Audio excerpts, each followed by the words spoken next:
Hello friends, मैं श्वेता वशिष्ठ। आपने पहले वाली वीडियो देखी होगी पॉश एक्ट की, जिसके बारे में हमने बात की पॉश एक्ट क्या है, क्यों लाया गया, उसके अंदर क्या क्या डेफिनेशंस हैं, कौन कौन कवर्ड होते हैं, किसके अगेंस्ट में कौन सी कंप्लेंट फाइल की जा सकती है, टाइप्स ऑफ पॉश यानी कि टाइप्स ऑफ सेक्सुअल हरासमेंट्स क्या क्या हैं और उसके एक्शंस क्या क्या होंगे जिसमें कि कहा जाएगा सेक्सुअल हरासमेंट हुई है।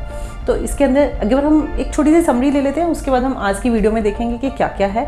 आज की वीडियो में वैसे हमें देखना है कि फाइल कैसे होती है एक कंप्लेंट पॉश के अंडर, किसको फाइल होती है, कितने दिनों में फाइल करनी है और उसका रिड्रेसल कैसे होगा, कौन किस पॉइंट पे आके रुक जाएगा कि अब इसके आगे अगर हम जाएंगे तो हमारे कॉन्सिक्वेंसेस क्या हैं और गोल्डन रूल क्या है इसका। तो अभी तक प्रीवियस वीडियो में हमने जो देखा वो जानते हैं। प्रीवियस वीडियो में सबसे पहले था सेक्सुअल हरासमेंट क्या होता है, उसके 5 पार्ट्स थे मैंने आपको बताया। उसके बाद एग्रीव्ड वुमेन क्या होती है, वर्क स्पेस क्या होता है, रेस्पोंडेंट कौन है। तो इन सबको देखते हुए अब हम आगे का देखते हैं कि कैसे आपको कंप्लेंट फाइल करनी है, कहाँ पे कंप्लेंट फाइल करनी है, कितने दिनों में कंप्लेंट फाइल करनी है। तो सबसे पहले जिस कंपनी के ऊपर भी पॉश एक्ट एप्लीकेबल होता है वो उसको मैंडेटरी होता है आईसीसी कमेटी बनाना। आईसीसी कमेटी का फुल फॉर्म क्या है, इट्स इंटरनल कंप्लेंट कमेटी। और अगर कोई पॉश एक्ट के अंडर कवर्ड है और उस कंपनी के पास आईसीसी कमेटी नहीं है तो वो रिगार्डिंग एम्प्लॉय पॉश की कंप्लेंट करने के लिए जा सकता है एलसीसी में, that is local complaint committee, जो कि एक गवर्नमेंट द्वारा बनाई गई है। तो आप उस स्टेट के उस डिस्ट्रिक्ट के एलसीसी में भी जा सकते हैं या फिर आप आईसीसी में जा सकते हैं। अगर आईसीसी नहीं है तो LCC is well and good. तो अब हम बात करते हैं कि आईसीसी में कौन कौन होता है। वो अगर हम आईसीसी की बात करें वहां पे भी और एलसीसी की बात करें तो वहां पे भी एक वुमेन होती है जो प्रिजाइडिंग ऑफिसर होती है। उसके बाद जो रिमेनिंग एम्प्लॉयज होते हैं या फिर जो रिमेनिंग मेंबर्स होते हैं वो 50% के रेशियोज में होते हैं, 50% मेल्स एंड द 50% फीमेल्स।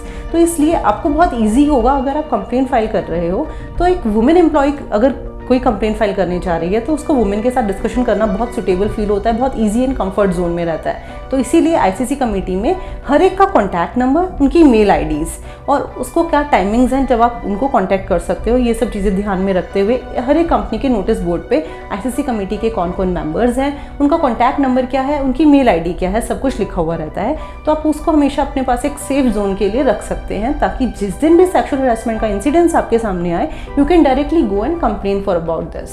अब हम देखते हैं कि कंप्लेन करनी कैसे है। कंप्लेन करने के लिए आपको सबसे पहले जो आपके साथ इंसिडेंस हुआ है उसको 0 से लेके लास्ट एंड तक पूरा एक रिटन पेपर पे डॉक्यूमेंटाइज करना होगा। डॉक्यूमेंटाइज कैसे करना है, rather it may be in English और it may be in Hindi. But अगर हम कहें कि वो एम्प्लॉय या फिर वो जो डेजिग्नेटेड पर्सन है, जिसको एग्रीव्ड पर्सन है, जिसको की कंप्लेन करनी है, aggrieved women is not an educated one, तो फिर वो अपने लीगल ईयर को बोल सकती है कि वो उसके लिए आगे आके कंप्लेन फाइल कराएं या फिर एक नोट दें। अगर डेथ हो जाती है उस एग्रीव्ड वुमेन की तो क्या होगा, तो उसमें legal heir can file a complaint regarding that sexual harassment to the ICC और दी एलसीसी।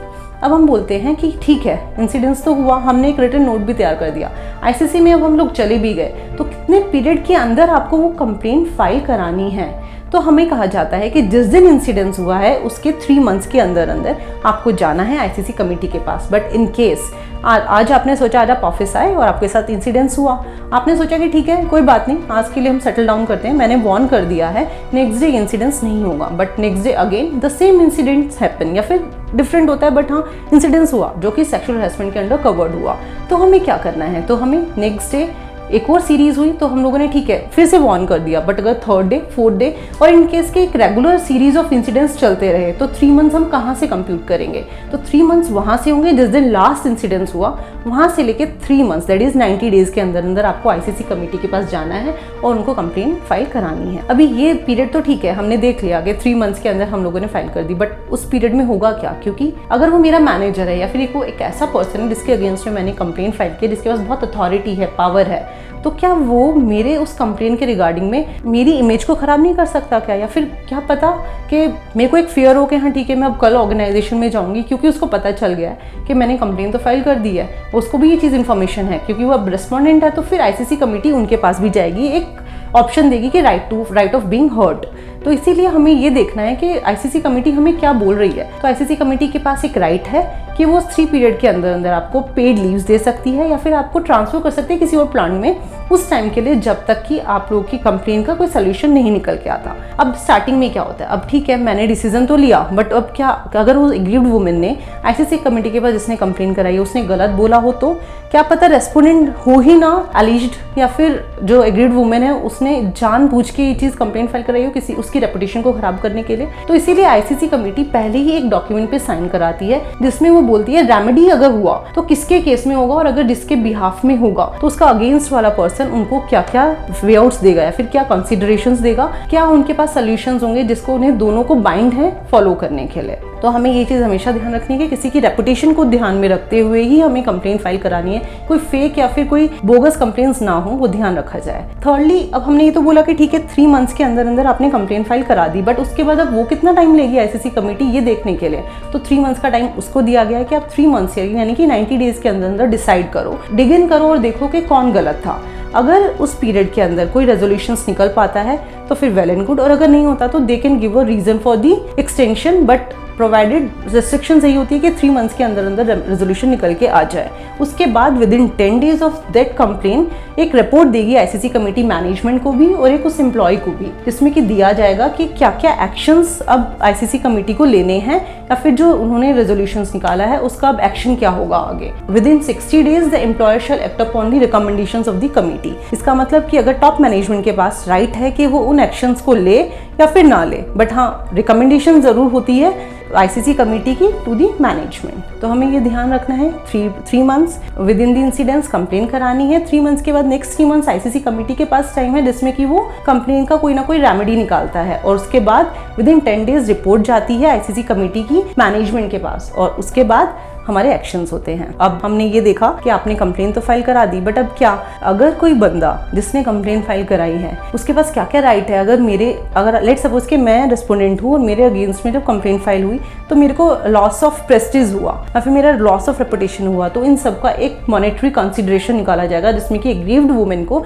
वो पे करना पड़ेगा अगर वो उधर गलत नहीं है रेस्पोंडेंट। तो हमें ये सब ध्यान रखना है। तो दोस्तों अभी तक हमने देखा पॉश एक्ट क्या था, पॉश एक्ट में कंप्लेन कैसे होती है, हमने सब कुछ तो देख लिया, बट अब हमें ध्यान क्या रखना है, हमारे खुद के सिक्योरिटी मेजर्स क्या होने चाहिए, हमें वो सब अगर मैं आपको एक क्रिस्प बताऊं तो क्या है कि keep your hands to yourself. इसका मतलब अपने हाथों को सिर्फ अपने दायरे में रखें। Secondly, don't talk about the sex on the job. कभी भी किसी भी ऑर्गेनाइजेशन में हो, किसी क्लाइंट प्लेस पे, तो प्लीज अवॉइड कीजिए सेक्स के बारे में बात करना। Never mix your social life with the personal life. तो सोशल लाइफ अगर है तो अपने पर्सनल प्रॉब्लम्स को लेके आके ना आइए, और अगर आपकी कोई सोशल लाइफ है तो उसको प्लीज घर पे भी डिस्कशन करने की जरूरत नहीं है।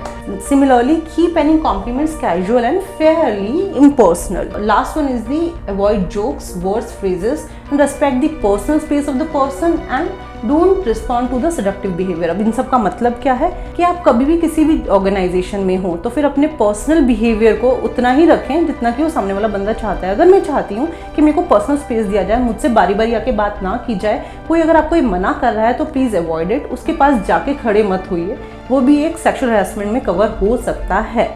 अगर आप प्रोडक्टिव हैं तो प्लीज़ ध्यान रखिए कि प्रोडक्टिविटी को प्रोडक्टिव पॉजिटिव वे में यूज़ कीजिए, नाइदर ओनली नेगेटिव वे, क्योंकि अगर आप दोनों साथ में मिलकर काम कर रहे हैं तो शायद ऑर्गेनाइजेशन हाइट्स पहुंच सकती है हाइट्स पे, बट अगर आप लोग साथ में इस तरीके से काम करो कि एक बंदा अनकंफर्टेबल हो जाए तो प्लीज अवॉइड इट, क्योंकि उसमें आपके साथ साथ ऑर्गेनाइजेशन का भी अननेसेसरी का टाइम लग रहा है। आईसीसी कमेटी स्पेशली बैठती है 3 मंथ्स के लिए, 3 मंथ्स आप लोग कंप्लेन कराते हो तो it's a long time, so avoid it. तो गोल्डन रूल क्या कहता है? गोल्डन रूल ये कहता है पॉश का कि अगर आप जैसा अपने साथ बिहेवियर लोगों का चाहते हो उसी तरीके से दूसरों के साथ भी बिहेव करो।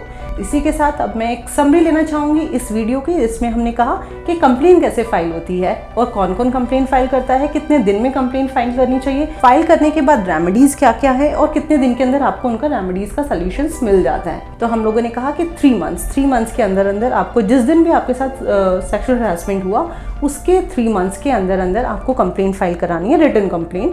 वो एक पीरियड अगर इंसिडेंट्स हमारे रेगुलर हो रहे हैं तो जब लास्ट इंसिडेंट्स हुआ है सेक्सुअल हैरेसमेंट का उसके बाद से 3 मंथ्स कंप्लीट होगा। 3 मंथ्स के पीरियड को अगर आपने 3 मंथ्स लैप्स हो गए उसके बाद अगर आप कंप्लेन फाइल करा रहे हो तो आईसीसी कमेटी के पास पावर है कि वो उस पीरियड को अलाउ कर सकती है, सब्जेक्ट टू आपने कोई स्पेसिफिक ऐसा वैलिड रीजन दिया है जिसके लिए वो एग्री हुई है।